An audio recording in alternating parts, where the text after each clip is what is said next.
stores open, or the stores open. Stores have been open for a while.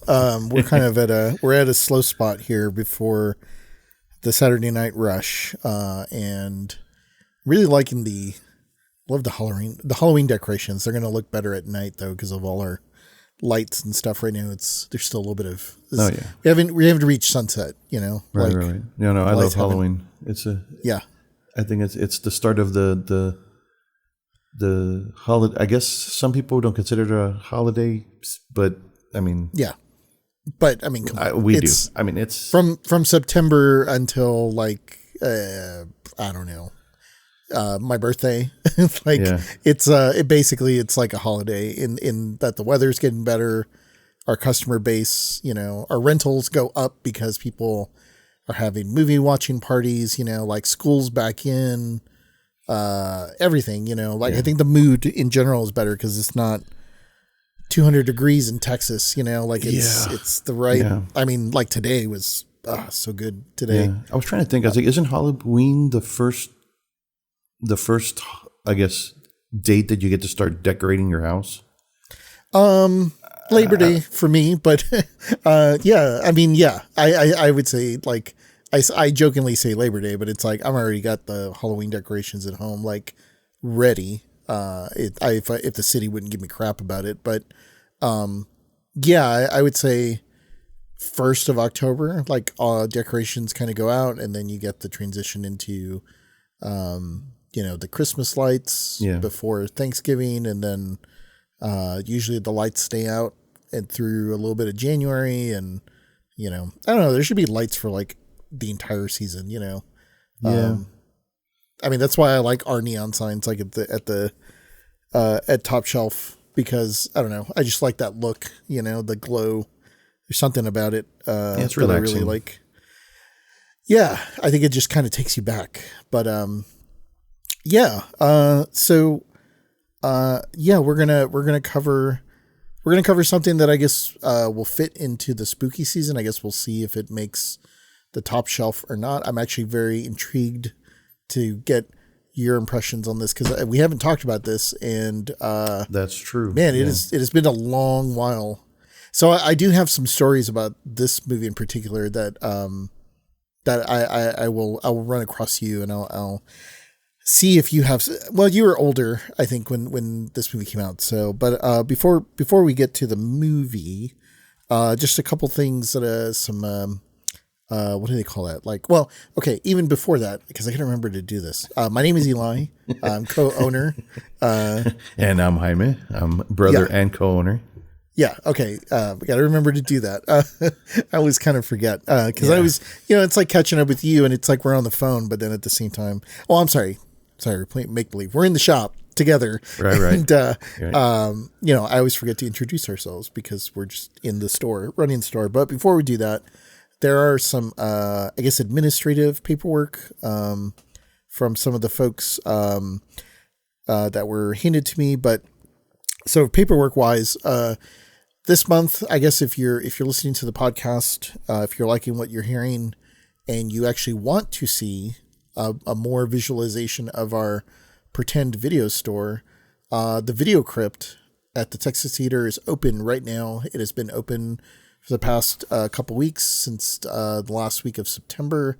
That was our soft opening, and then our opening was the following weekend, the first part of October, and it'll be open pretty much all month, all weekends, as many shows that we can have open. And so the Video Crypt, if you're not familiar with the Video Crypt is myself, a couple folks down at the Texas Theater, Chad and Bianca. We've put together this, I guess you could say we're kind of like an art collective, but really we're just kind of collectors in general, with the help of a few other collectors locally that have either come in to help from the Dallas VHS swap, or just collectors that are in the area. And basically, we have recreated a video store, a mom and pop video store. We named it the Video Crypt.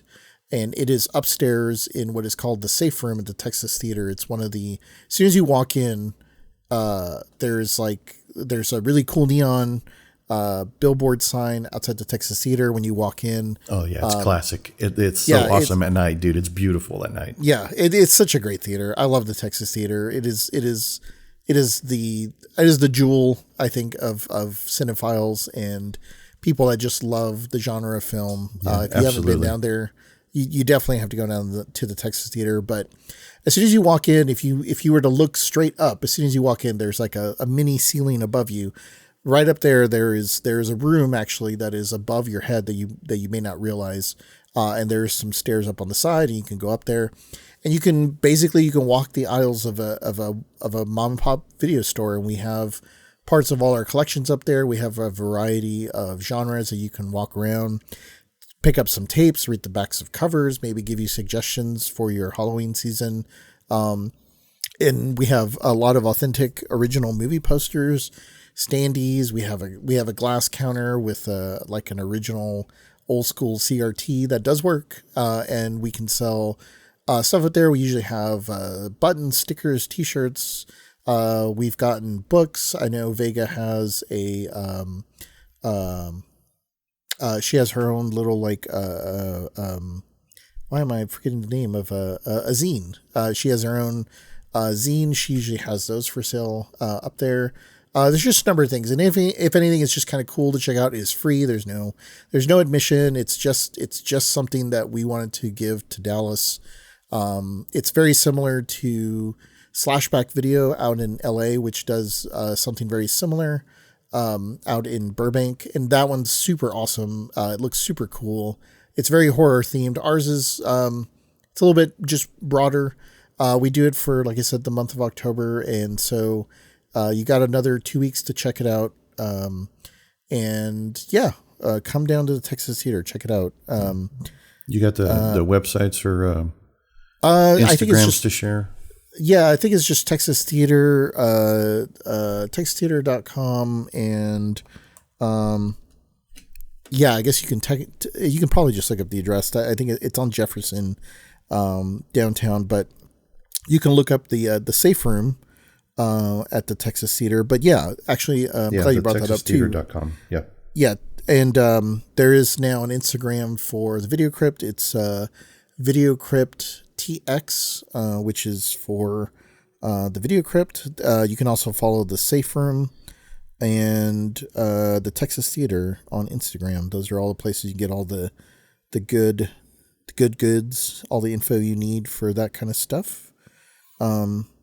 And speaking of some of the posters and things that we will have there, my very good friend Hope, who runs the Folded line out in California, she her business out in LA is poster restoration. She does amazing work, and if you have an old poster that maybe you're a film collector, maybe you've come across some old posters at an estate sale like I did. I don't think I showed you the poster I have here at home, but I have an original The Swamp Thing poster. Oh, no that shit. I got in an estate sale. Yeah, and it's an original. I know it's an original. I checked it out, and it is a theater original movie poster. It's unfortunately got the folded lines like kind of down the middle, and it's got a little weird. Is that the kind of stuff she restores? Yeah, that's exactly what she does. She can go in, kind of clean up those folded lines, and basically, she has a background in art, so part of what she does is like she will go in there and hand paint out some of the folded areas, or if you're missing, like if maybe there's like a water stain or a missing part of your poster, she can go in and repaint, as best as she can, basically recreating some of the parts that are there. Obviously the harder or the more damaged your poster is, probably a little bit more it's going to cost you, but she does all that. And then we'll put a linen backing on it. So it kind of gives it a more, I guess you could say almost like a museum level, for of protection. If that's something, you really want to do at home. And if you're like me, I mean, you've been over to my house and it's just movie posters all over the place. Oh yeah. And so I like rotating those out during the seasons for myself at home. So yeah, the Folded line, it's the Folded line on Instagram, is the Folded line poster CO, like poster company. So the Folded line post poster CO. Tell them Top Shelf Video sent you. And one last, quick shout out to the good friends at Flickers from the Cave. They are probably the reason why we're even doing this, because me being on their show kind of ignited that spark the conversation again. Yeah, it ignited that spark of talking with friends about movies, and it kind of made my creative buzz think of this idea for this podcast. And they are it's a really fun podcast. It's always great listening to people that are friends talk about movies, and not they have opinions. Sometimes they have very strong opinions, but I feel like everything they ever talk about is very fair. And like I said, I think in a world with plenty of anxiety and stress and things that are just going to make us nuts throughout the day, it's always good to listen to friends talk about something that they really enjoy. And it is a very great podcast, because it just, makes me feel like I'm part of the gang, and I've been very fortunate to be on a couple times. So, give Flickers from the Cave a listen. Give them a like, a follow, a subscribe, all that stuff. Do that for us too, I guess. Oh, yeah, I guess we absolutely. don't promote ourselves enough, where we're like, make sure you, as the kids would say, like, or hit the button, blah, blah, blah. Hit the button, I don't know what I'm pointing at. We're not. We're not. Whatever. But those guys, that's a good crew. You introduced me to those guys, and I've had the privilege of talking to Julie. It's just every episode that I listen to, like on the way into work, it's a fun listen. It's cool. They definitely got me back into the world of movies, and they've a lot of good things that I'm like, I might have to check that out now, because they talk about it. And so definitely give them a shot. Give them a listen, follow. They are good friends. Speaking of a good old friend that I haven't thought about in a long while, Mr. Charles Norris, or I guess in Texas, as we would say, Chuck. It's Chuck Norris. We're going to talk about 1982's Silent Rage, which, hard to describe this movie. I'm just going to go, let's start with what IMDb has to say about this movie, which is the listing for this movie, 1982. This is a rated R movie, which is actually not uncommon for Chuck Norris. But a sheriff tries to stop a killing spree of a silent, maniacal murderer who, as the result of a secret genetic experiment by an unethical scientist, has the ability to self-heal. Movie stars Chuck Norris, obviously playing Dan Stevens. We're probably going to just call him Chuck. I totally forgot that Ron Silver. Me too. I was movie. Like, oh shit, this dude's. I forgot about him. Ron Silver. Time Cop. A number of movies, but not to already derail. But my favorite Ron Silver performance, I would say, is Ron Silver playing Ron Silver as himself in a pilot episode of a Ben Stiller show called Heat, Vision, and Jack. And I'll send it to you when we're done here. Okay. It only aired once on Fox, and it stars Owen Wilson and Jack Black. And Jack Black is a scientist who looks into the sun and becomes the smartest man in the world, working for NASA. And his best friend, Owen Wilson, which I forget his name is, somehow gets merged into his motorcycle. And so the motorcycle can talk, but it's the voice of Owen Wilson. And they're on the run from NASA because NASA is trying to capture Jack Black because he's the smartest man in the world. So NASA has recruited Ron Silver, and he's just playing himself. Like he works for NASA and he's trying to catch Jack Black and kill him. It is one of the most ridiculous things ever, but it's awesome.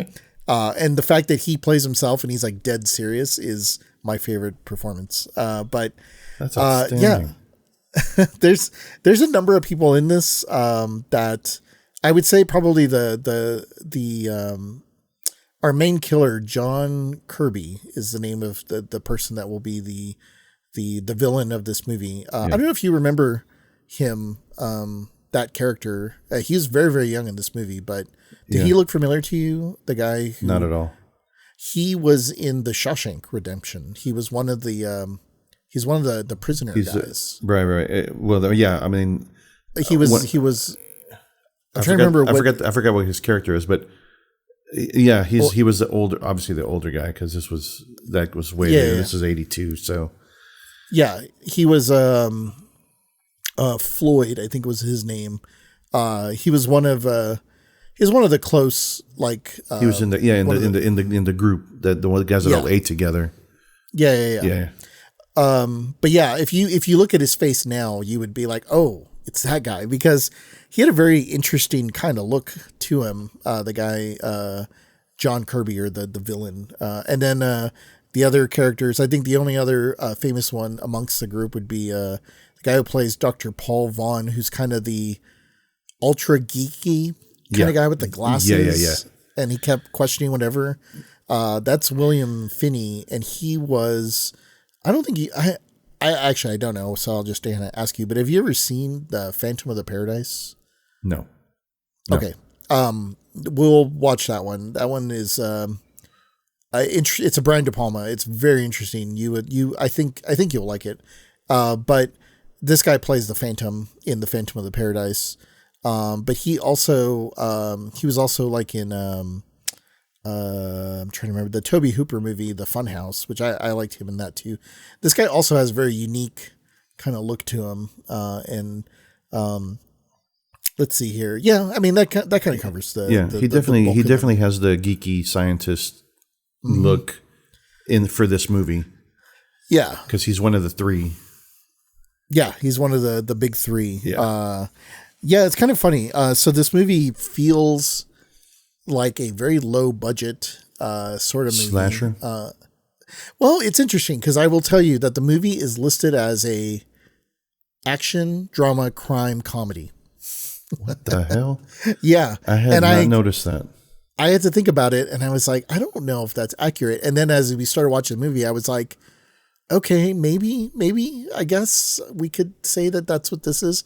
So I guess we could say we've given the overall premise. We're definitely going to give away a lot of the movie here. So if you haven't seen this movie, I would recommend at the very least watching it if you want to follow along. If not, just know that we're going to spoil this movie. But so I think this movie starts really, really, really, really interesting. Almost from the get-go, I feel like the movie, I loved the intro, like title sequence, the fonts, the music. Just a stained glass. In the beginning, I was like, I thought something was wrong with the movie for a second, but then like as the credits got going, I was kind of mesmerized by I was like, what does it mean? Yeah. Like what is? What are we looking at? Yeah. It got my attention with the simplest thing. I was already like, okay. Yeah, it had a very like Suspiria, like sort of. So this movie came out in 82, right? So right. The genre, especially the Italian giallo or like the grindhouse, the sort of grimy, slimy movies that were starting to come out post the golden era of cinema. I feel like this movie really falls into this like category because the intro's cool. They're clearly trying to do some sort of synthy, I don't know, like it almost feels like they're trying to replicate Halloween, without being Halloween. Yeah. And to be honest, like this movie is Halloween. I mean, right? Like essentially, yeah. Yeah. When you get down to when you get right down to the nuts and bolts of it, that's essentially what it is. It is exactly what this is. But with, a different hero and a different, it's in Texas with the, cowboy hats, but it's essentially the same thing. Yeah. Yeah. So Halloween came out in 78. This movie came out in 82. And if you listen to like the music again, when we're done here, you should go back and go back and rewatch the intro and just think, are they trying to make Halloween because it's got a certain synthy kind of John Carpenter music sort of intro. Right. The imagery is very much similar, instead of it being a pumpkin, on the main screen and it's just sort of deflating over time. Right. Or I guess in the original one, you see the candle just in there. This one, you see the stained glass. So it's a very similar take on that. Right. So I wouldn't be surprised if that's where all that kind of came from. But the music, and then it kind of goes into this very like handheld camera movement that like very like tight shots. And like you felt like you were living in that house. Yes. The house was small. It was very small, very loud. Those kids were loud as shit in that house, but you could hear the echoing, and then the phone. Lawnmower, there's just overwhelming noise. Yes, it was annoying. Yeah, it was annoying. Yeah. So you could it put you in the same mindset as Kirby. Kirby. Yeah. The killer, or who eventually becomes the killer. Yeah, you're right, and it's really really creepy because. I'll need to make a note, and we'll remind me to come back around to this when we've talked to the movie. But this opening sequence is very like it very much draws a point directly to my brain, because there's something about this that felt weird, uncomfortable, and even though I know like there had been found footage or this, but there was something very documentary feeling about like the whole intro, because we the once things fade up and we see where the camera is and it's on Jack, he walks downstairs and there's all this noise and it's just like sensory overload. I can't remember if they tell him the phone is for him or if he calls, but he gets the phone. He's talking to the doctor, telling him that like I can't do this. I'm not going to make it. I'm not going to make it. Yeah. The phone was for him. One of the little boys. Oh, that's right. Was banging on the door, and he's like, "I'm coming," and then he's like, "Phone's for you," and then he just goes back to making runs noise. Off. Yeah. And the dude, man, it's like we watched the dude break, and they filmed it so well. It was really intense. Like there was not a lot of dialogue until he gets to the phone. Yeah, it's just constant noise, and the mom is just like, "Shut up, go outside." Blah blah blah. I mean, just like not wrangling those kids for shit. Yeah. Instead of just getting them out of the house, they were just noise everywhere, like you said, sensory overload. And the dude is just not. I mean, you can feel. He's got a look about him. He's all sweaty. He's just like he can't hold it together anymore. He's having an episode or something. Yeah. And so. Yeah, it's creepy because he hangs up the phone and then he goes outside, and that's what makes it creepy is like what you were saying, like we're watching this all from the house, right? Because the camera doesn't follow him out. It looks through the window, like he walks through the house and then he goes outside and we're still inside the house, and we look out the window and we're looking through the window and we see him walk out there, and he goes and grabs like, or he's messing with the wood. And he's like grabbing the axe. Yeah. And so again, it's like we're somebody inside the house watching all this happen. So instead of it being this like one-er shot where the camera follows him out and goes behind him or whatever, like the camera never cuts. Yeah. And so we can't really see exactly what's happening. Yeah. And he goes off screen for a little bit. Yeah. And then he comes back. Yeah. He goes into the shed, I guess, or something. Yeah. The kids run off. And we're all seeing this through the window. And then he comes back with the axe and he walks the same direction back. So again, the camera still hasn't cut and we can't see where he's going because he's going through a different part of the house. Yeah. Yeah. And so but he's coming. He's coming, but you can't see it. Yeah. And that's what's so genius about this open is like, it's really creepy because you don't know where he's going to be coming from, or we haven't gotten a full layout of the house. The house is clearly small. So there's not going to be a lot of classic running of like, oh, I'm going to run upstairs. I'm going to do this. I'm going to do that. Like the house is not that big. So he walks in and then I forget there's another person in the house because there's I guess woman. The husband, that's right. The older lady. He's supposed to be like the son I got the impression he was like renting a room. Yeah, because maybe she never talked to him like when she interacted with him. It wasn't like hey, like she never called him by his name. It was just like, oh, these kids, blah blah blah, right? And he didn't say nothing. She's like, well, that's rude. And like it didn't seem like there was a personal relationship there with those two. So it was almost like he was renting a room or something. Yeah, you know what I mean? That's the vibe I got.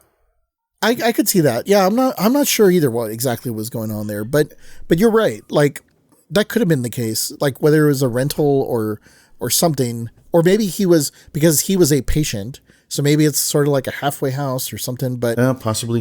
Either way. So he comes in and there's another person in the house and he axes the dude in the face. Like, that was great. Which is like, holy shit. Well, because he's attacked the woman. And then the guy comes with a chair to try to disarm him, and that doesn't work. And then he just gets an axe to the face.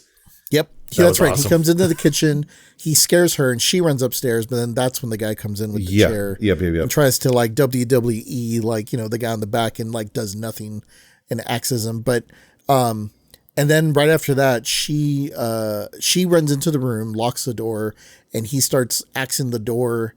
And eventually gets through the door, and she is trying to open the window and trying to get the attention of people outside. Yeah, there's like a mailman. There's a mailman. Or something. Yeah. And call the police, help, please. And then he axes her. They don't show it, but I mean it's pretty gruesome. Yeah. And I think like shortly thereafter, like the police show up, and the kids are outside with like the neighbor and the mailman and. Like everybody's sort of everybody's already gathered because they heard her screaming. Yeah. And and then that's when we first meet Dan Stevens. Dan Stevens. Sheriff Stevens. AKA Chuck Norris, who I mean, you can't like not call him Chuck Norris. Like he's one of those people that if you see him in a movie, it's Chuck Norris. It's not whatever character he's playing. I mean, so much so that when he eventually did Walker, Texas Ranger, it's like, come on, like he's just playing himself, Yeah. So nothing shocking there, but and this is also what I like too. So he arrives, they say like, oh, there's somebody inside or something happened or whatever. And again, the camera work is so good because it stays on him and it's walking with him, but it's like, you can't see where anybody is. And again, it has this very grindhouse sort of feel to it where it's like, okay, the guy may come from here or he may come from here or he may jump out of the closet. And the way he's like, he opens a door and you're like, he could be in that door. And I was at the edge of my seat during this sequence. I was already at the edge of the couch. I'm like, what the shit?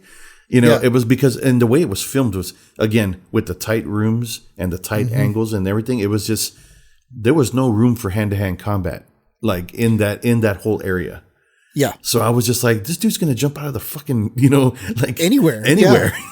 Yeah. It was an intense sequence because I know I made a note of that. I'm like, we're only like 10 minutes in and I'm already like shit at the edge of my chair, Yeah.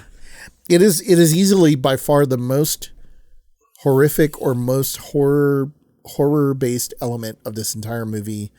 Right from the get go. So it sets a tone like really good, to start with.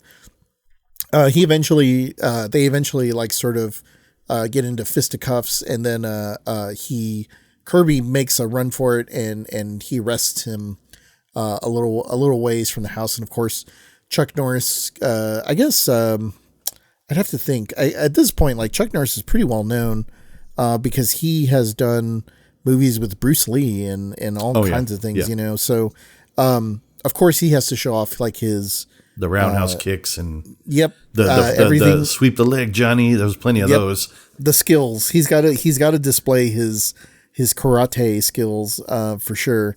And so you get a little bit of that, which is because I feel like this it is funny in his catalog of movies.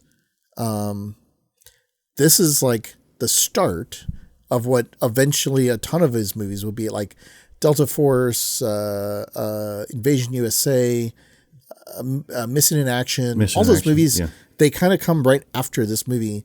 And this movie, in a lot of ways, is a very hidden gem because a lot of people don't talk about this movie. But so we get a little bit of that Chuck Norris, here in the beginning of like, he's doing the roundhouse. He arrests Kirby, puts him in the car. Mm-hmm. And the doctor shows up. I guess the doctor who's played by Ron Silver. Yeah, Dr. Tom Hallman. Yeah. So Dr. Tom shows up and he's like, I'm sorry, this is one of my patients. Yeah. He's the one he was on the phone with. Right. When he snapped. Yeah. Yeah. And he was basically telling him like, hey, he's just not mentally sound. Like it's not his fault. Like, he can't control himself. It was really interesting, right? Because nowadays, I guess more the politically correct side of things is like, however you want to frame the term, he's not, it's not the crazy house or the nut house or whatever, right? It's like, unfortunately, this guy had like a mental break, right? And he actually seemed very empathetic, which I was like, for 1982, I was like, wow, this doctor is actually, seems like a good doctor. He's like, hey, this guy has a problem that we're trying to work with. So it's not that he's like, yes, he acts somebody, but like may not have been at his, he wasn't of sound mind. Yeah, exactly. At all. Yeah. So you really get that. And I'm like, oh, okay, that's cool. But they don't really explain, but apparently he has just like gorilla strength or something because he's handcuffed. He's handcuffed in the car and they've got him in the car and they're talking to the doctor and he breaks the handcuffs and kicks the door off the like hinges. Yeah, that was a shitty cop car. That was definitely made on a Friday because he broke that shit off the hinges without even trying. Yeah, it was nuts. Like I was just like, holy shit. And so he gets out.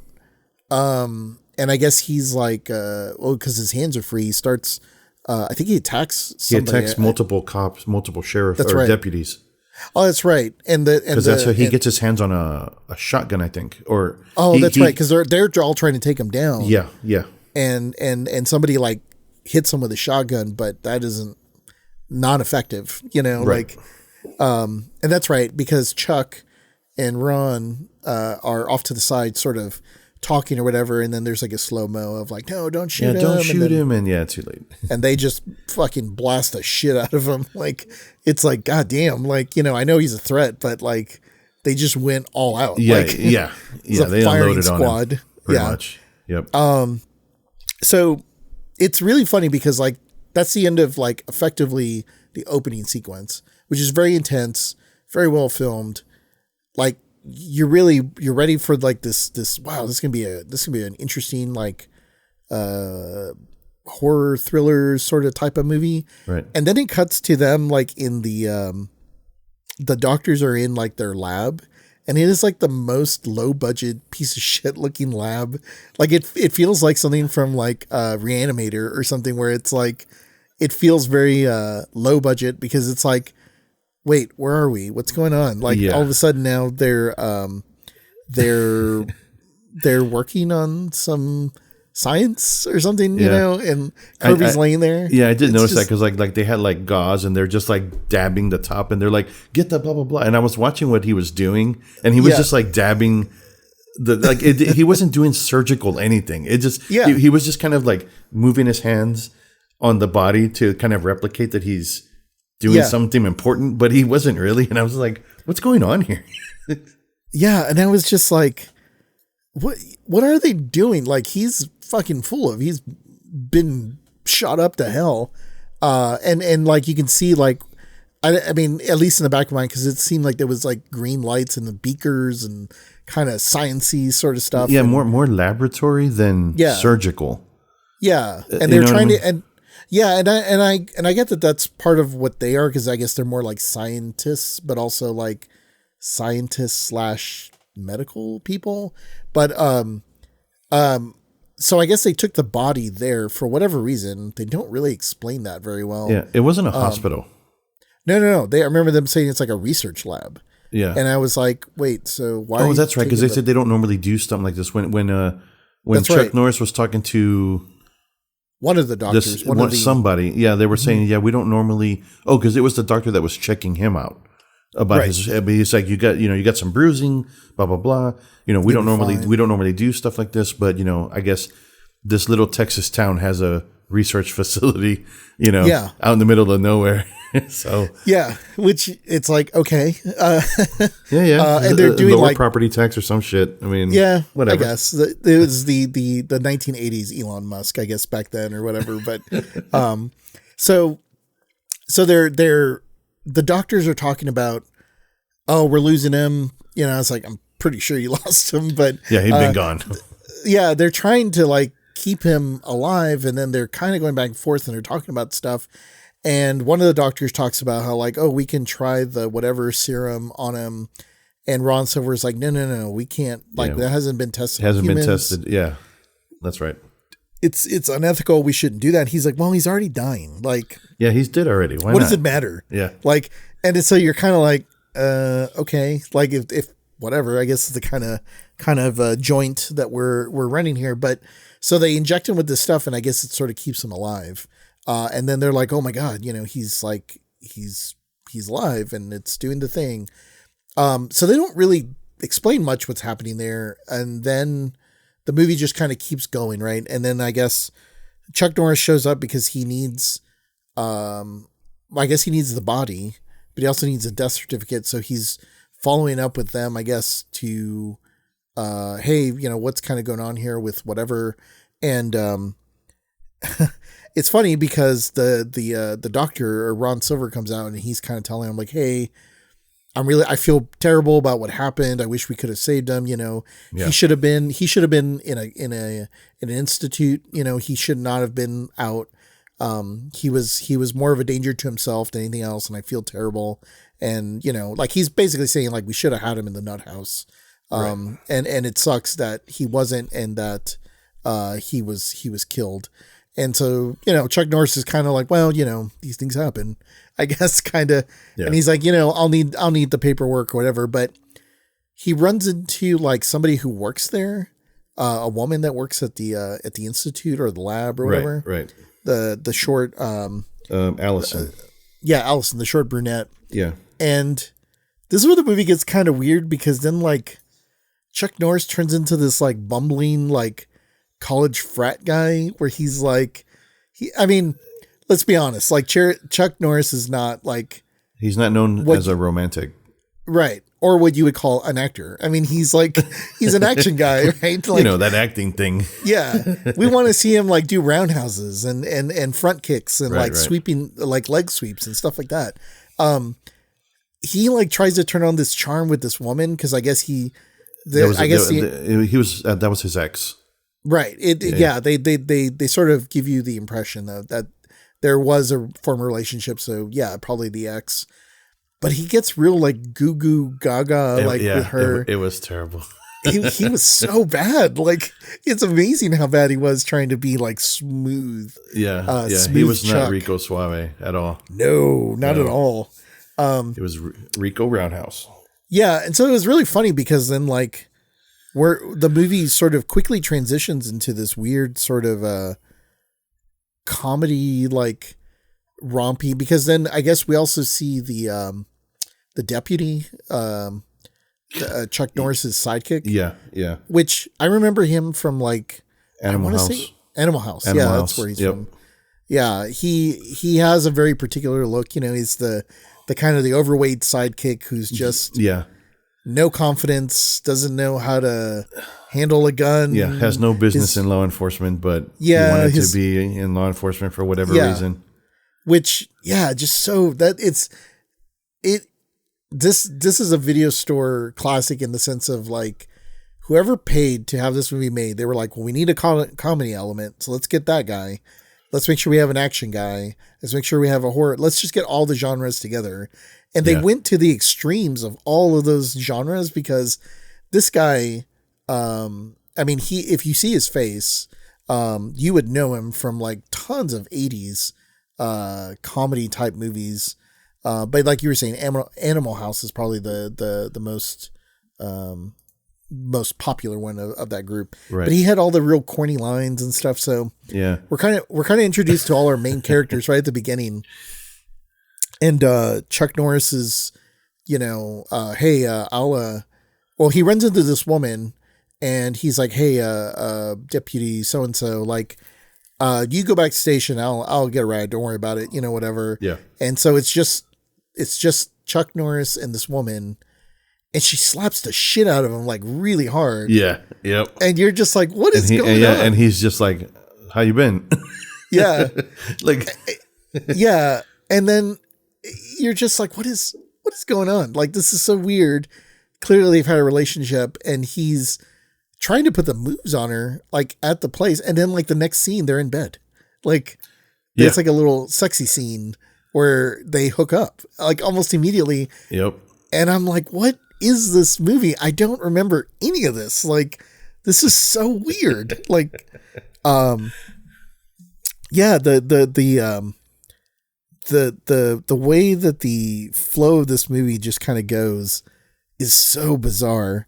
So yeah, we kind of, I think at that point, we kind of jumped back and forth between, being a cop and, the scientists or right. the dudes in the lab or whatever. And so I want to say we kind of come back to them and they start telling us more about what they're doing in the lab. Well, before that, there's that scene in the bar. It's in the diner. That's right. With the bikers. That's right. That happened before, and then it cuts. Yeah, again, like you said, it's all over the place because he's with what's her name, Allison, right? And then it cuts to the deputy. The deputy's getting he ordered 2 burgers and he's sitting by himself at the diner, right? And, that's right. I think they would. I thought they were locals, but you find out pretty quick that this is just some some random bike gang that came through town. Yep. And then that's where we were first introduced to the biker gang. That's right. Which kind of has a larger part, like for whatever reason. Again, the movie just kind of feels like, hey, we need a way for Chuck to show off his action skills. Exactly. Yes. Let's bring in a biker gang into town that's going to cause some trouble. Yeah, and he's got he deals with them 2 times, I think. Well, he deals with them in that sequence in the right? diner. Which is kind of he runs them off, and then they find him again at the bar later. Yeah. Oh, that's right. Yeah. So yeah, we get set up with the bargain bin Hell's Angel guys. Yeah. And it's like a pretty big biker gang. Oh, and that's right. That's where the romp comedy kind of comes in, because as part of that group, part of the biker group, there's a woman who's I don't know. I guess she's just one of the I don't know if you'd call them like roadies, biker mama, or groupies. Biker mama, yeah. That's what the group. Yeah, that's what they. Yeah, she's listed as a tattooed biker mama. Yeah. Okay. Yeah, that makes sense. This group reminds me of like you remember Clint Eastwood, Any Which Way You Can? Yes. This biker gang is very similar because they're just a bunch of idiots. Yep. And just stumbling on themselves in the fight scenes, kind of bullshit, So right. it was very Clint Eastwoodish in those fight scenes. Yeah. Plus, plus the karate roundhouse, of Chuck and Norris. That's where the movie, like in its paces, is really bizarre, because then it's almost like we're putting the deputy, we're giving him his moment, and his characters bounce off because the woman has the big bazungas, and he's like, oh, like, like his, like he can't keep his attention. And like, I don't think the music changes, but you can almost hear the sort of boing, boing, boing, kind of weird music that he's like, oh, like a woman with big bazungas. Like, I can't keep my eyes straight. Like a teenage boy that's never seen tits before. Like very, very, very Animal House, or very, the whole subgenre. Like 40-year-old virgin.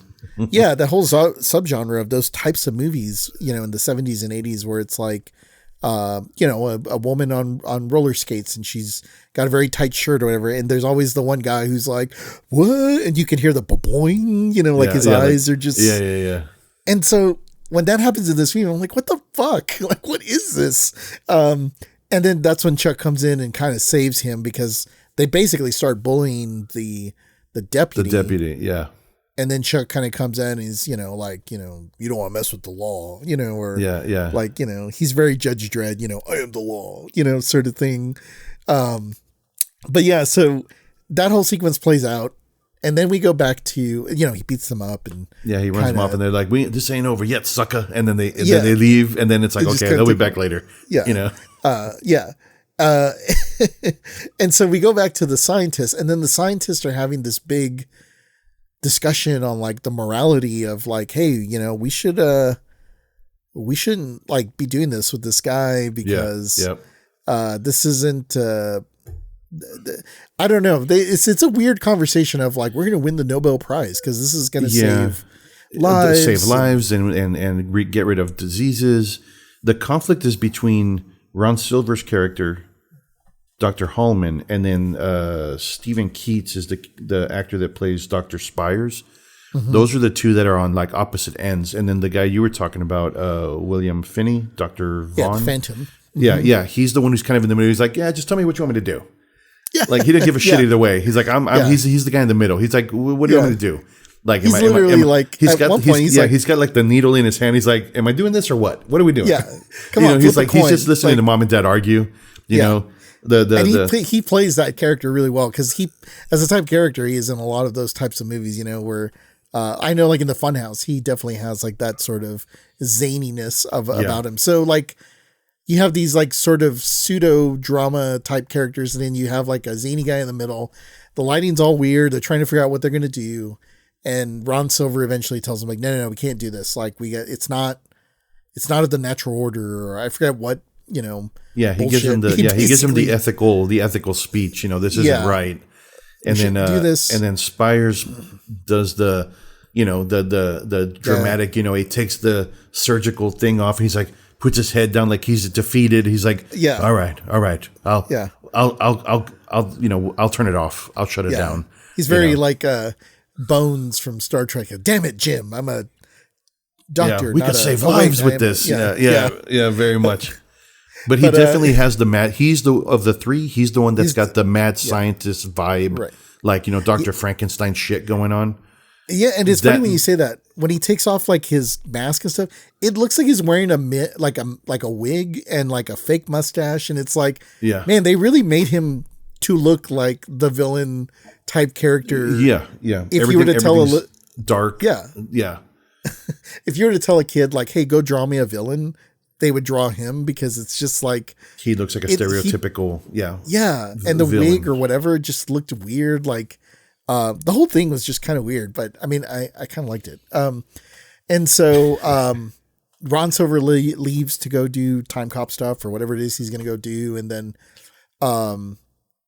as soon as he leaves, they're like, all right, let's do this. Now let's do the right thing, Right. Let's juice him up and win the Nobel Peace Prize. And so they juice him up. He's still alive. Ron Silver goes home. And then I think we get more and more of the back and forth between, this is where it's kind of weird. Like this movie could have been 20 minutes shorter if they had cut out some of the romantic back and forth between, Chuck Norris and Allison. Yeah. Allison. Yeah. Because like, I understand why they try to set it up because it turns out that Allison is the sister to Ron Silver. That's right. That's what she works. She works there because her brother's one of the whatever. Yeah. Nepo. Yeah, but whatever, right? It's like there's a connection there. It's important later. Yeah, that they're because related. Ron Silver's like, whoa, you don't tell the brother about who you're dating or whatever, and blah blah blah. Like that kind of rears its head up, but. So we get a lot of like the back and forth romantic sequences between them, and they're trying to mend a relationship that went sideways or something. And so that's happening while like this, science stuff is still happening. And, and then we get back to, the cops being cops. And I remember there's a sequence where I guess they're trying to get they need the body or something like that because of he needs the death certificate and the body because the coroner's going to do the thing. Yeah. And so Chuck goes to pick it up and they're like, no, I forget what the excuse to give him, but basically they're like, no, we can't do that. Like, we need a couple more days or some bullshit. Yeah. Or some Dr. Spires is quick to kind of like, because he can tell that Hallman is uncomfortable. Ron Silver he's like uncomfortable because he wants to tell him the truth, I guess. And so he kind of just intervenes and be like, we need a couple days. I'm sorry. And then he just walks off. And then Ron Silver just goes after him. He just follows him to kind of just get out of the conversation. So he's like, okay, well, Chuck Norris is left there like, all right. So, yep. I guess I'll just go now. Yeah, we'll come back later. I'm going to go back to the diner, which he does, I believe. That's the second time we run into the diner, right? Like they go back to the diner. Well, the second time it's at a bar. Oh no, wait, they're driving. They're driving around. They're driving somewhere. And they see the biker. The bikes are lined up. That's right. And then they end up. And man, that whole spinning the deputy's driving, and then I don't know if you noticed, but like the road is conveniently slick when he tells them to turn around, and so there's this big, it like does a 180. Yeah, and then he goes back in. It was that was fun. Well, it's funny too because like again, there's that zaniness of like the deputy kind of being like, oh well, look who's still here, and these guys didn't leave, and he's like, I guess we need to go crack some heads, and I'm like, you fucking cops, like what are you doing? What do you mean you're gonna go crack some heads? Like that's not how it works, but whatever, I guess. So yeah, like they go back to the bar. I guess they notice that all the bikes are there, and they walk into the bar, and yeah, that whole sequence was weird. Like they're all just partying like the Pee Wee Herman sequence in the biker bar, and they've basically taken the bartender like hostage and have they've got him tied up on a post like with a noose, and and they're just pretty much running the bar. They got a guy behind the bar. Everybody's just tearing up the place. Yep. And then and again with the zaniness, because Chuck Norris, before they go in, he's like, let me do the talking, okay, Charlie? All right. And as soon as you walk in, oh, you motherfuckers are under arrest. And he kind of looks at Charlie and we're like, oh, shit. Yeah. That level of comedy just was not landing, but it was funny because it was not landing. Like, because like Chuck looks at him like kind of like what did I just say? But he's not really good at expression acting. So it's kind of like, okay. And then he's like, hey, go get, no. So they walk into the bar. And he's kind of like, what did I tell you guys? Blah, blah, blah. Kind of gives him the standard, once over. And then the Bazunga woman comes up to the deputy. Charlie, yeah. That's right. And tells him like something like, you've never seen Bazungas like this or whatever. And I think that's when Chuck's like, you better go call in some backup. Go call him back up. So he sends him outside. This is about to get bad. And there's probably like a 10-minute fighting sequence. It feels like, it's him like, against about 15 guys. Yeah. Like in the bar. Yeah. Which is, I mean, kind of cool. Like, he's really kicking some ass and,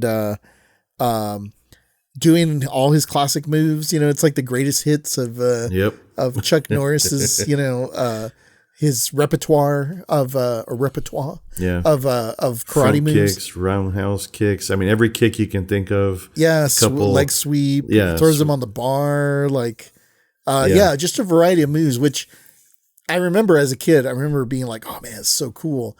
And then it cuts to the zaniness of like the deputy with the CB telling whoever is on the receiving end, he's like, "I've never seen bazungas that size before." I think I'm in love. Amazing. I think I'm in love. I think I'm going to go ask her out. I'm going to go back and ask her out. And I was like, what is this? Like it's that level of comedy when the movie started with a dude getting axed. And now we got like this sort of like zaniness. It's just like, okay.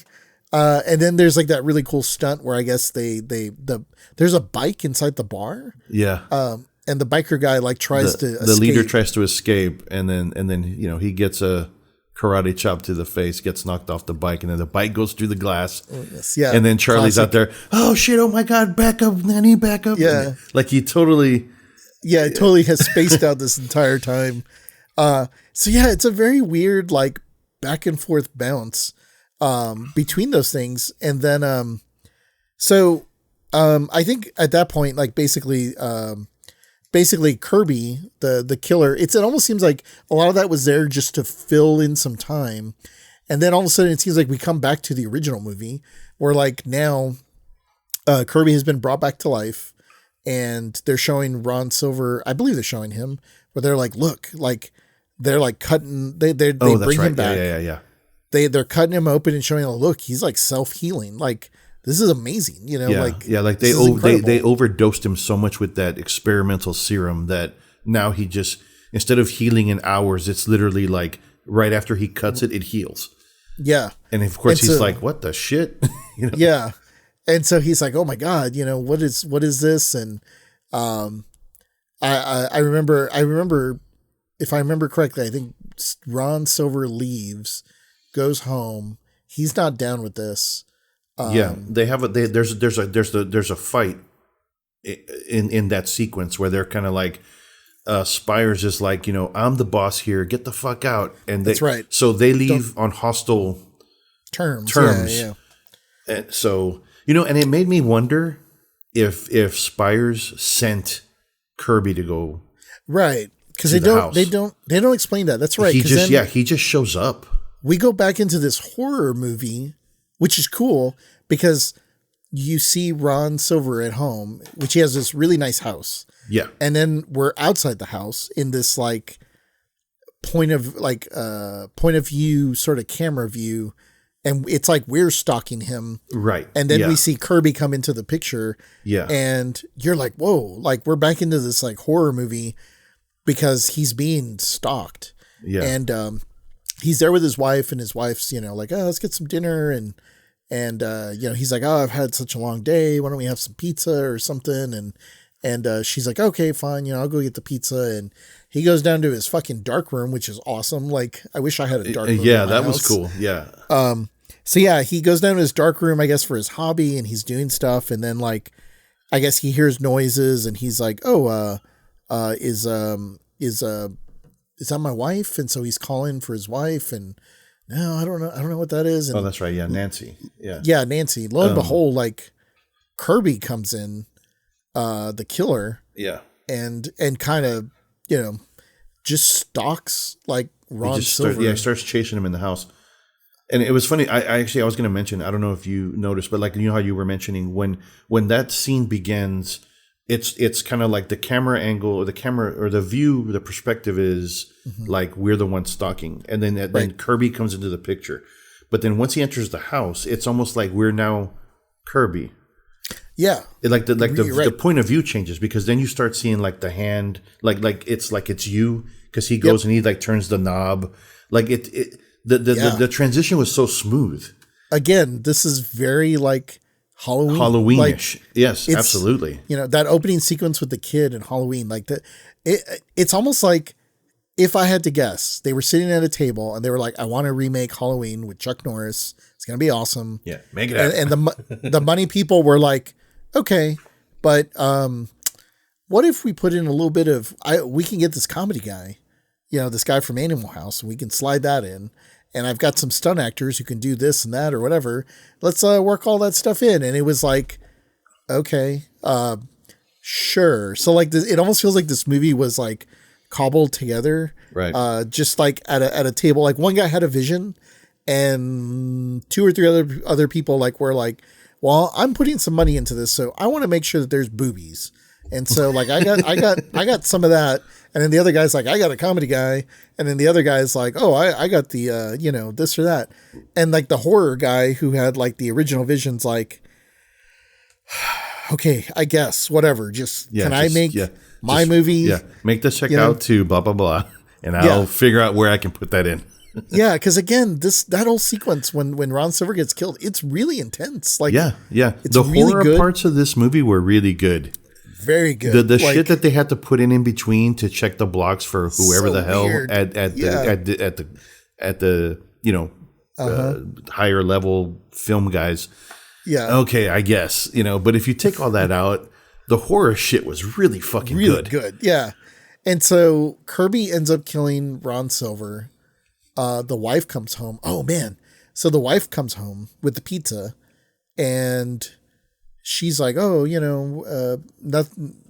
She's not, anticipating anything weird happening. Right. Yeah. She comes home and sees her husband is down on the floor and she's like, oh my God. And then like Kirby shows up and I think he chases her around for a minute, but then he violently, he gives her the iron claw, like from like the old wrestling days, and slams her head like against the wall. Right. And I see there's like a giant blood splat. So I assume the back of her head was like exploded, but it was like, that was extremely violent. Like, I was kind of like shocked, to be honest. Like, that was a good scene. That I guess the shock factor. I mean, I had a feeling he was going to be behind the door because because it was like it got quiet. She finally came out of where she was hiding.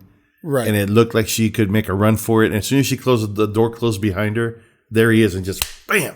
Yeah. And it was, but the way he like grabbed her face and just slammed into the wall. Yeah. And just straight into the wall. Yeah. It was like leaves a lot to your imagination. And that was like frightening. Like I was just like, holy cow. Like that's pretty hardcore.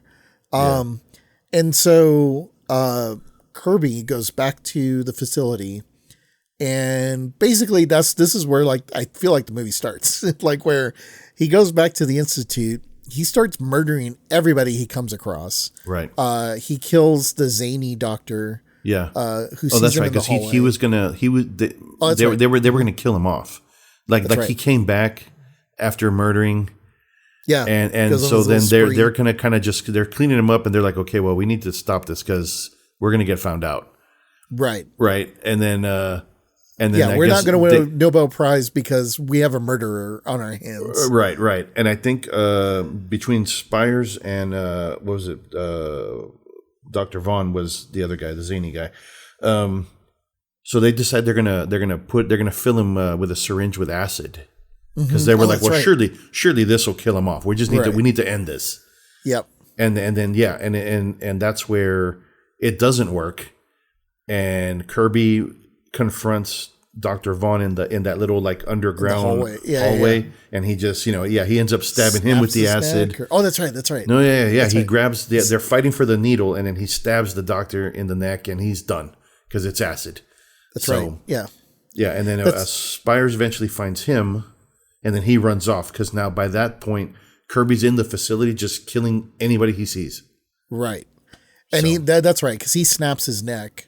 Like in a very simple, like just sort of classic neck snap.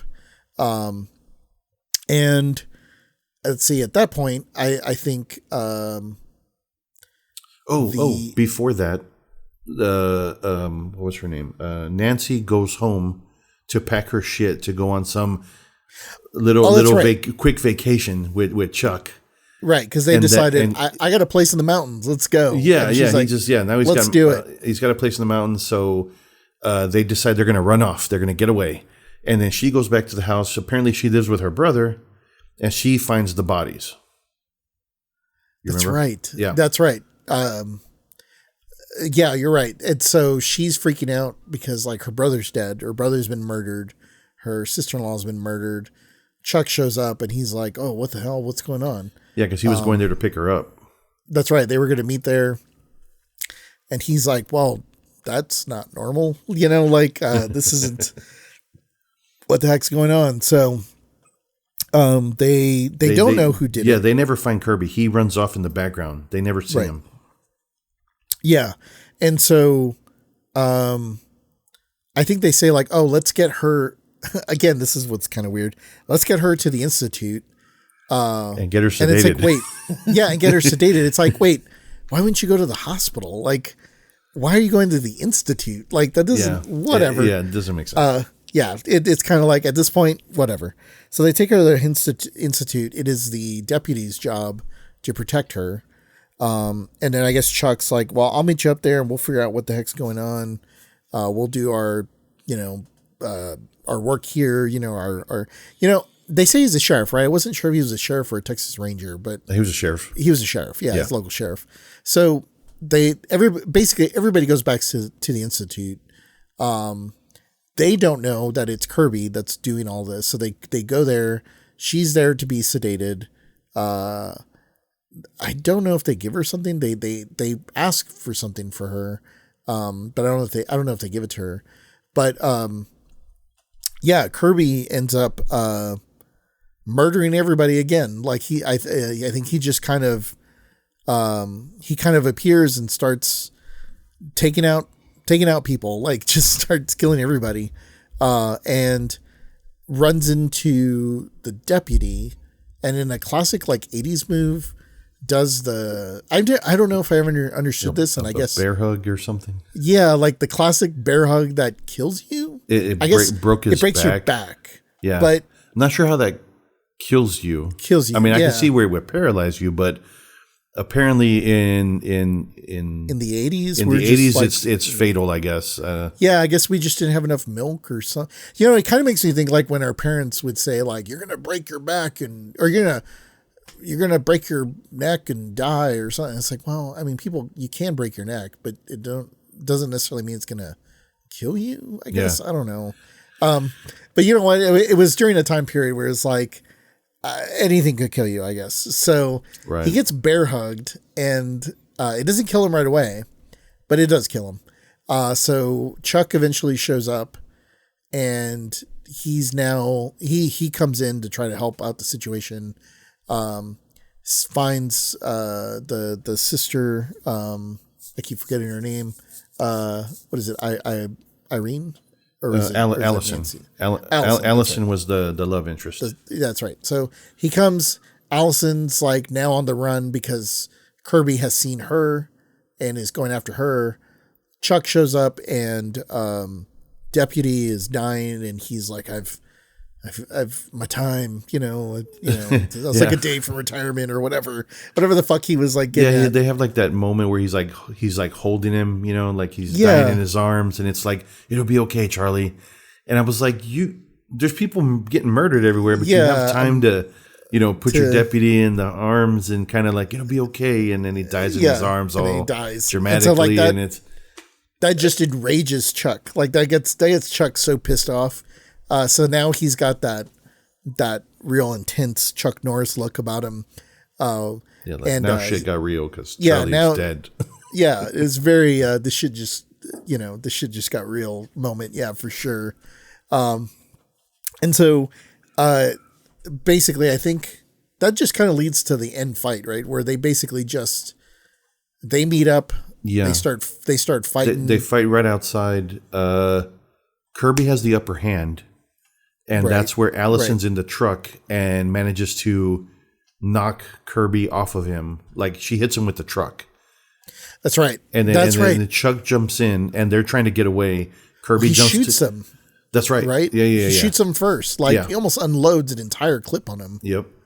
But it doesn't kill him still. Right. And then gets hit by the car. Yeah. Oh wait, no. Even one step before that, they're fighting on the top floor, right, of the building. Oh.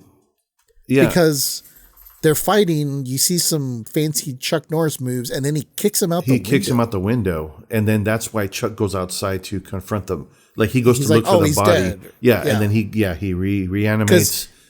And then Chuck Norris has no idea that he has some magic serum in him that's going to regenerate him. Yeah. When he unloaded on him, he thought he was dead. That's right. Yep.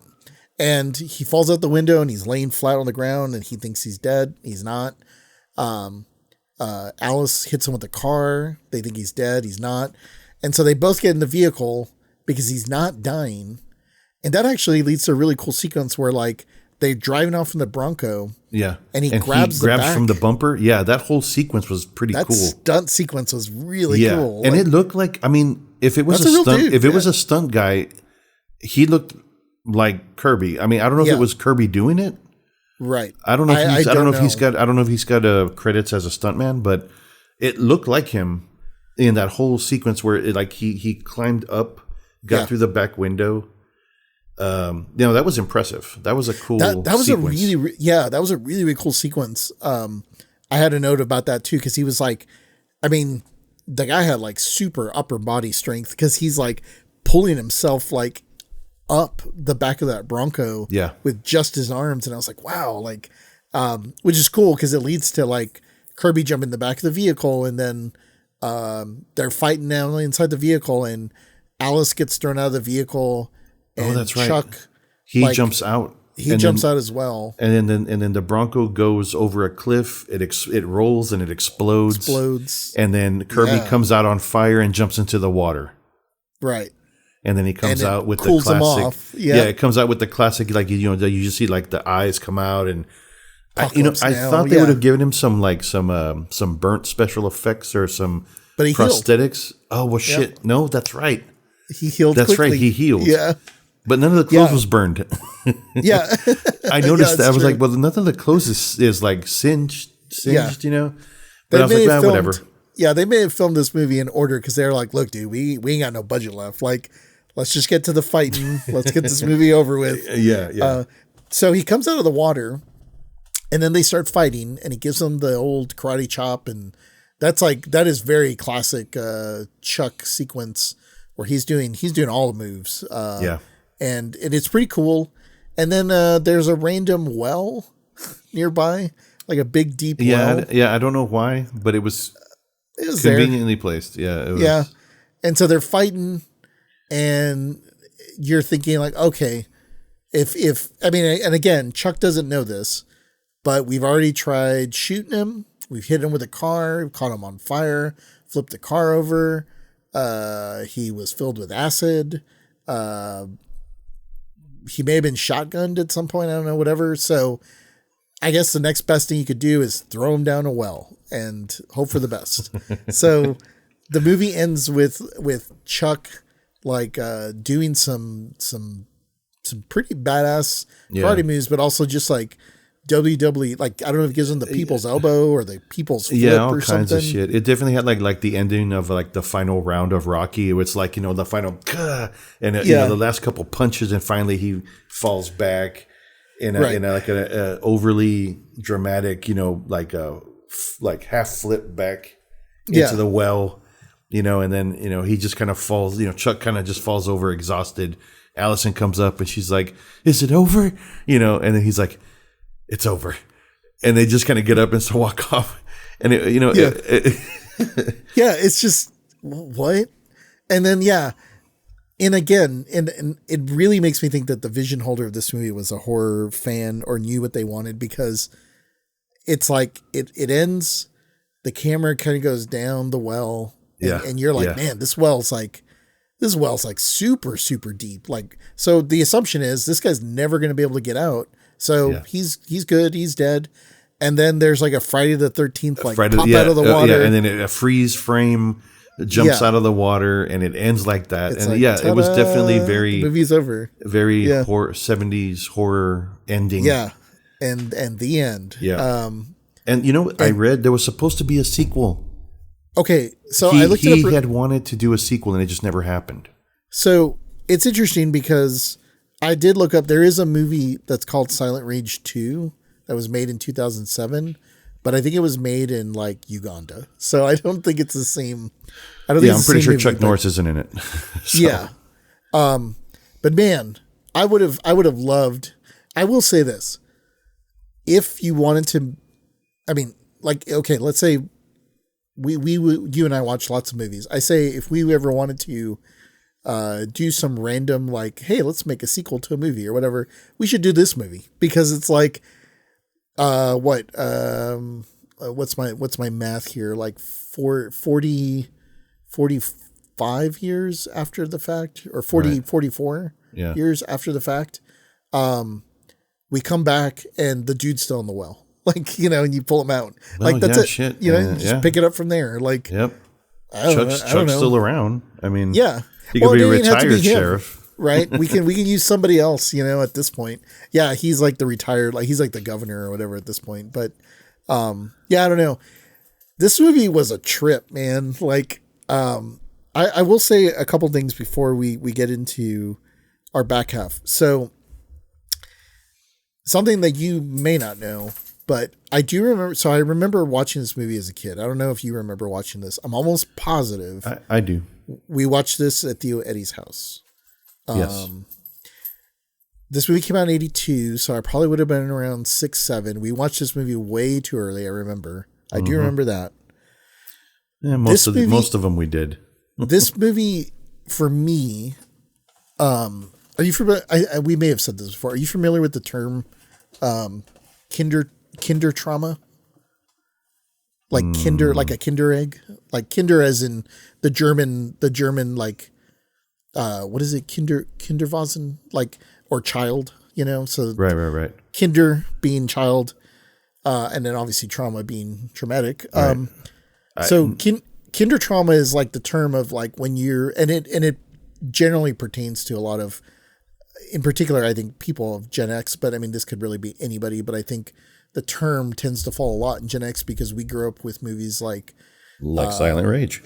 Like Silent Rage, or even well, even more so, the reason why it's kinder trauma is really like movies like The Dark Crystal, or movies that were like just dark in general. Yeah, like a lot of those cartoons that were not at all cartoons. Secret and M. Yeah, Secret and M movies. Yeah, like that mind fucked me when I was younger. That's a lot of kinder trauma because your perception of what you're seeing, right, as a child, you don't really fully understand, and so you're like, wait, so animals die like gruesomely? For me, we watched this movie, and I think this is probably because Steve Eddie was like, I like Chuck Norris. Who doesn't like Chuck Norris? That's like nowadays people like renting movies with The Rock, right? You know, like he was the guy. Yeah. So I remember watching this movie, and this movie gave me nightmares, and I may have gone to Mom, and I remember maybe crying and she was like, why are you crying? And I was way too young, and I may have been slobber crying when she's asking like, why are you crying? And I'm like, because the man and the and I remember in my version of it, even though she probably doesn't remember because I was probably like slobbering, but I think what I was trying to say was that they can't kill the man. The man keeps coming back no matter what they do. Right. He's still alive. And I remember having like he's nightmares. out there somewhere. Yes. I remember having nightmares, particularly because they shoot him and he comes back, and they do all these things and he comes back. And they're all things that when we were younger that we're told, don't do these things because if you get hit by a car, it's going to kill you. Like just straight up. Right. Yeah. Like nowadays it's a cool stunt. Right. But back then I remember don't cross the street or don't cross the street by yourself because you get hit by a car, you're going to get killed. Like, and to be fair, cars back in the 80s were tanks, right? Like, I mean, yeah, no shit. You could get hit at 20 miles and probably kill you. But I specifically remember watching the opening sequence of this movie and the end sequence of this movie. And it's almost like it took me back to being like 7. Like I almost remember every sequence of everything that happened there. And I was just like, holy shit, this is like kinder trauma. That's like, it's coming out. Resurfaced. It's like, like, it's just a hidden thing in your brain that immediately activated as soon as like he started walking around in the house in the beginning with the axe. Yeah. I was like, oh my God, I remember every sequence of this whole thing and what happens. And then again, at the end, when he flies out the window and as soon as he hits the ground, I remember every bit of that sequence all the way to the jump scare. And I was like, man, this movie had a real major impact in like the concept of like the Terminator or the man who will not stop ever until you are dead. Right. This scared me more than like Terminator or a lot of things of the time period. Yeah. And I don't know if it's just because like the guy looked more real or because Chuck Norris is supposed to always win or I don't know what. Yeah. But this movie had a major like effect on my brain. Dude, that's crazy. As a young person. Yeah. I mean, I guess because I had 3 years on you, so maybe I was a little bit farther along, or maybe I don't know. You were the cool brother, right? Like you didn't want. I mean, you're not gonna. I can't show it, right? Yeah, I can't show it. We're like, oh, that was cool, right? Yeah. Never mind that you ran off crying or something. Yeah, and I'm freaking out. I very specifically, I think maybe Mom and Dad came to pick us up, and I was already crying. And she's like, why are you crying? The man, and he would die, and he was on fire, and they caught him. And, and the other part of it too, right, is like, as a kid, like, I think I was consuming all this stuff, not thinking these were Hollywood tricks. Like, Right. they cut the guy and then it just seals itself back up. And I'm like, that's real. There's no way they can fake that. Right. Yeah. And of Yeah. course, yeah. I'm like 7 or 8 or whatever. Right. And so, and then they set him on fire and he's not on fire anymore. Like, all these things, like I can feel them going into my brain of like, that doesn't make sense. Like, so it must be real. Yeah. And they shot him. So it must be real. Like, there's no concept of it being fake, Yeah. Yeah. I don't know why this movie did that to me. Like, it was, I very vividly remember those sort of moments. Dude, that's wild. Yeah. That's so wild. But I mean, isn't that just the life and times of Gen X? I mean, like we watched a lot of shit we probably shouldn't have been watching. Absolutely. But because we were kind of on our own a little bit, no fault of our parents, but they both worked and on the weekends, I remember lots of weekends that we would stay at Theo Eddie's at our uncle's house, and I seem to remember a lot of times he wasn't there. He was working. Yeah. So he was working, we had access to his VHS players and cassettes, and he's the one who had the beta. Right. He had the beta player and some videos, and we would watch. He was the first one that had HBO, I think. Yeah, I think so. Or maybe Cinemax. I don't remember. But I think he had. But I remember we were we were very much unsupervised. Yes, we were very unsupervised. And we were watching lots of things. We probably had mom and dad known. Especially this one was rated R. I mean, holy shit. Oh yeah. We didn't, but we knew who Chuck Norris was. Right. We wanted to watch Chuck Norris. We had no idea what we were getting into. Yep. Yeah, and I think that was it, right? Back then, it was just like, well, it's got Chuck Norris in it, right? Chuck Norris doesn't make horror movies, like How bad and can to it be fair, this really wasn't a horror movie. This was a strange movie, but it was a unique. But the sequences, the horror sequences, were definitely I can understand why that left such a mark on you. Yeah.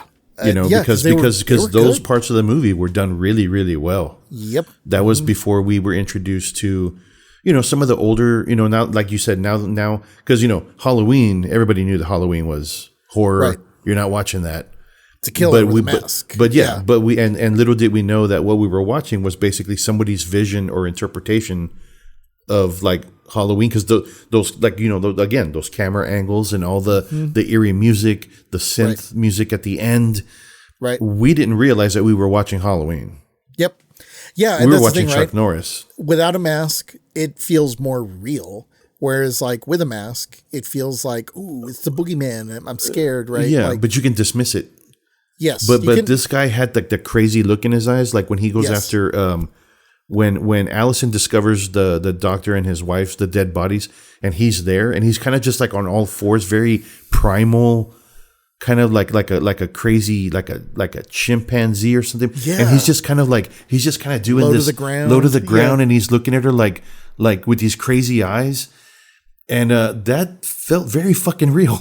It was very. It felt like if you were to come across somebody who had a mental break and was just psychotic. What do you do? What do you do if they're acting this way? Yeah. And it was just one of those like she was just froze, dramatic. And it was man, those were so good. I mean, because I remember I took a note of that too. I was like, man, this dude is playing the crazy person very well. And he didn't. He never says a word. Never talked. No, it's so good. Like, he's a great, great actor. I mean, and obviously he went on to do tons of movies, and like I was saying, he was in Shawshank. I think for me, that's probably one of the more iconic roles for him. It's a very unique look, but wow, this is okay. So let's get to it. Is this movie a top shelf video? This is a very, very interesting one. I'm gonna let you go first for a reason. Okay. So, and before that, I will just say, how did you watch this? Did you find a YouTube or? I think I watched it. It was a Tubi. Tubi. Okay. It was on Tubi. So I will say this: I started watching it on Roku TV because it was streaming there for free. What did the quality? Was it a 4:3? Did it look kind of grainy? And yes. Or did, yeah. It did. No, okay. Yeah, it did. Yeah.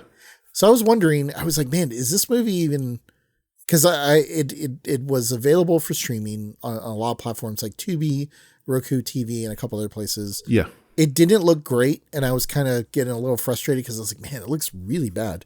So I forgot that I actually have like a VHS copy. I remember that cover.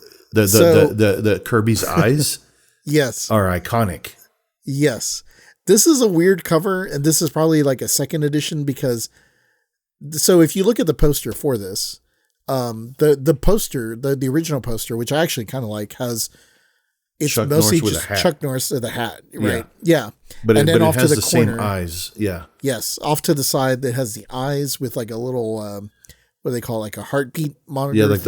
Like the heart monitor. The pulse. Yeah. And then there's like Chuck Norris kicking to the word Silent Rage, and he's like tearing the, I'm looking the at lettering of Yeah. Silent Rage. Yep. It's a cool poster, and it's weird because like for whatever reason, Chuck Norris doesn't have a shirt on in the poster on the kick part. Yeah. And that's so for whatever reason they photoshopped they photoshopped in basically just like without a shirt Chuck Norris on this cover. So it's very that's like an alternate weird cover for the ladies, I guess. Yes, it was very, very strange. But okay, whatever.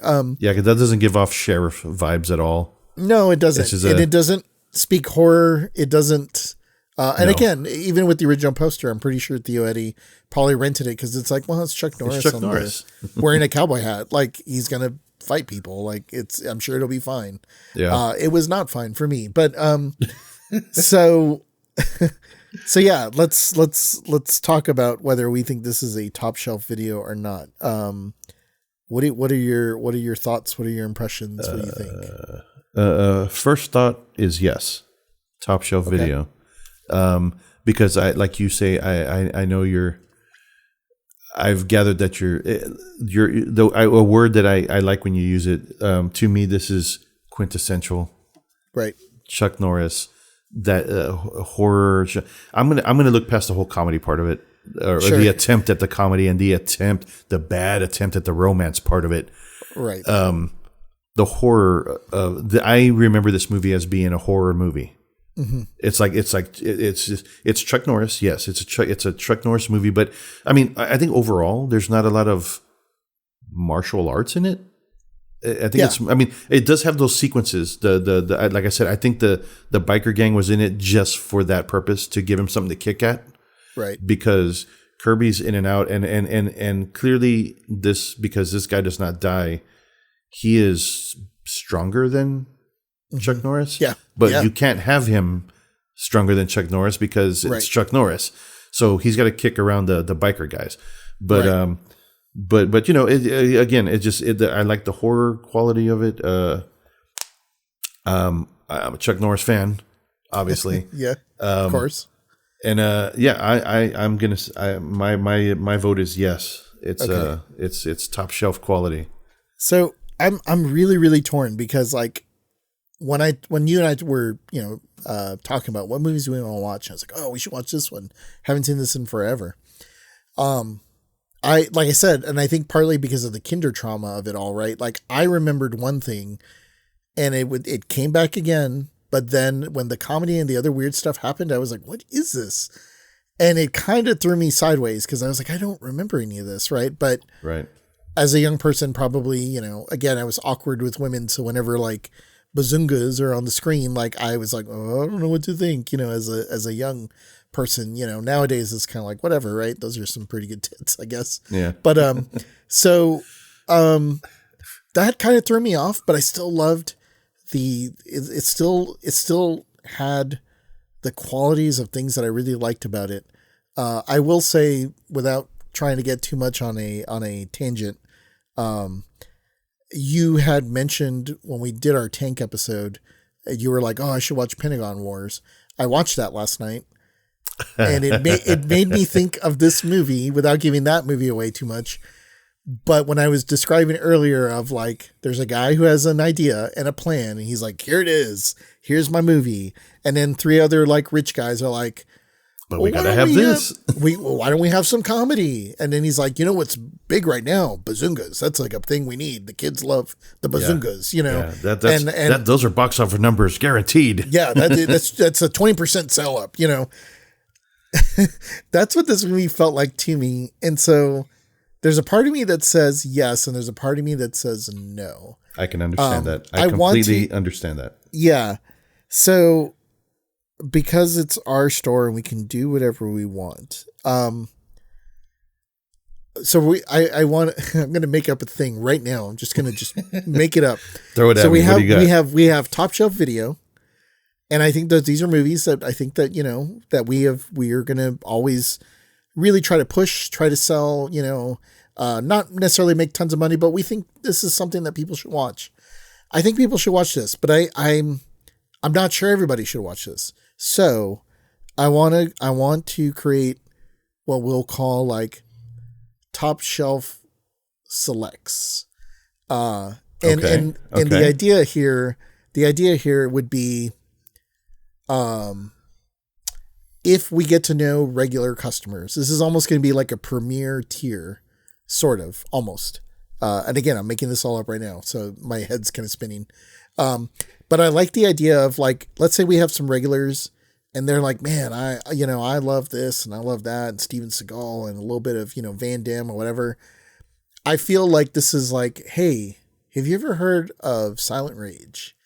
Let me pour you some Silent Rage, because it goes down, it burns, it's smooth, but it's not for everybody. Like, but if you have the right audience and like your friends and you want to entertain, Silent Rage is the movie for you. Like, it's because it's going to have a little bit of everything.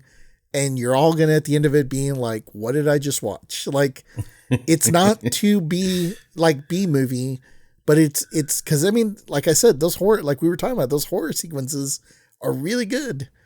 The other parts are really weird. And it just kind of throws me off. So I'm going to say, yes, it's a Top Shelf, but I would like to add an additional sticker that's a Top Shelf Selects. And I think the way it's almost like, it's not going to be for everybody, but we will sort of like, once we have regulars or certain people that I think get to know us, that this is almost like our little deep dive. Like, right. They've burned through Top Shelf and they're like, oh man, I really wish you had something else. It's like, oh, you seen everything on Top Shelf? Well, tell you what, like, we've got another shelf. Like, it's almost like all the corporate shit. It's like, like Disney Plus, ESPN Plus. It's like Top Shelf Plus. Yes. Yeah. You know what I mean? Oh my God, dude. It's like I can already see like this one and like Ricky O is going to be on that shelf too. Yeah. Because the way you're describing it's like you got the guy, like that's like the guy that introduced you to that. It's like you're telling me you're telling me the same story. You're like, oh, yes, you like this, huh? Let me show you this one. If you don't like it, you know what? You're right. You're 100% right, and that's what we're gonna do. So I just made that up right now, so I'm gonna have to write this down to make sure we don't forget going forward. Right. So we will have an additional sticker. So we're gonna have a sticker that we'll put on our movies that will say Top Shelf Video, and those are the ones that So to add additional clarity for our employees, we always say like, these are our Top Shelf videos. Like, we really want you to push these because we feel like these are movies you could kind of be there. But I think when you and I are working, or with certain employees that we trust, we may, on a Saturday night like tonight, it's almost getting close to like when we're going to get our big run of people here at 10 o'clock. And since you and I are probably going to work until about 1 or 2 in the morning tonight, we may be pulling out some of the Top Shelf Selects, because we may have some people coming in, that are like, man, I'm looking for this, I'm looking for that. I'm like, I got something for you, man. I love it, man. These are going to be the VHS tapes that would be inside the briefcase in Pulp Fiction. Yes. Fuck yes. I love it, dude. It just glow. Hell yes. I love this. Yes. I'm all in, dude. All right. So this is a Top Shelf, but it is a Top Shelf Selects. All right. So I did look and research a little bit, because I watched my VHS copy because I was really unhappy with the streaming version. I felt like it was just getting crushed by the digital, like however it was transferred or whatever, like the colors, and I mean it looked really bad, to the point where like I was like, I can't almost see what's happening. And I put in my VHS, much better. But it does look like 88 Films put out a Blu-ray of this, and it looks really good. I would like for our inventory, I would definitely like, we probably have to have it on VHS because I don't think there's a DVD of this. I looked around a little bit. I didn't really see a whole lot. I only saw either VHS streaming or this 4K, or it's not a 4K. It's just a Blu-ray. Blu-ray, yeah. But it does look like it was restored from film, and I watched the little trailer for it on YouTube, and it looked really good. And I was just like, holy shit, I might want to get this because I may want to go back and revisit this and watch it again because much like when we watched Tank, I have the restored version of that and look really good. I think that this actually might be like a totally different movie. In a much more restored version with better audio and stuff like that. But right. I think for inventory purposes, I think we should probably have the 88 films version of it. And then I guess because it's a top shelf select, I think we would probably keep it on VHS only and Blu-ray. Because I would imagine if somebody comes in saying like, I'm looking for some deep cuts, that person has Laserdisc, they got a beta player, they've got a VHS player, they've got every format, they've got everything. Yeah. And so we would probably pull this out from behind, or like you were saying, the briefcase or behind the shelf, and be like, yeah, you're gonna want to watch this VHS. Like this is, this one's on the house tonight. Yeah, that I guess kind of brings us to. I can't really think if there's much in the store that we would want. I want the movie poster. The original movie poster has to be. I do too. Yeah, that's going to be on the glass. Looking out. Yeah. There's something about that particular Chuck Norris look of that era that I feel like we definitely have to have that. So yeah, I agree. We need the poster. I don't know if there's really much else outside of that. I think that's all you need, man. A picture of Chuck Norris. I mean, what else is there?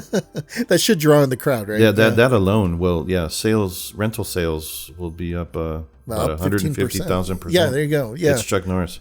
Yeah. Oh man, well that was fun. It was good to revisit that one. Yes. Yes. Kind of run that back through the old brain pan.